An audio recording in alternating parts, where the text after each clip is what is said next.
يا أيها النبي إنا أرسلناك شاهدا ومبشرا ونذيرا وداعيا إلى الله بإذنه وسراجا منيرا নবীকে রব্বুল আলামিন পাঁচটা কারণে দুনিয়ার মধ্যে প্রেরণ করেছেন।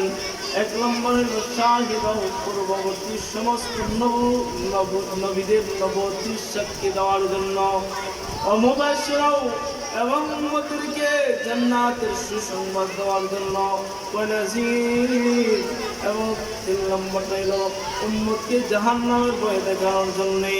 এরপরে হলো ওয়াদাইয়ান ইলাল্লাহি বিইذনিহি ওয়া সিরাজাম মুনীরা। আর উম্মতদেরকে আল্লাহর দিকে আহ্বান করা, নিজের রিসালাতের দিকে আহ্বান করা, এবং সিরাজাম মুনীরা নবুয়তের আলো দ্বারা तमाम পৃথিবীকে আলোকিত করে দেওয়া।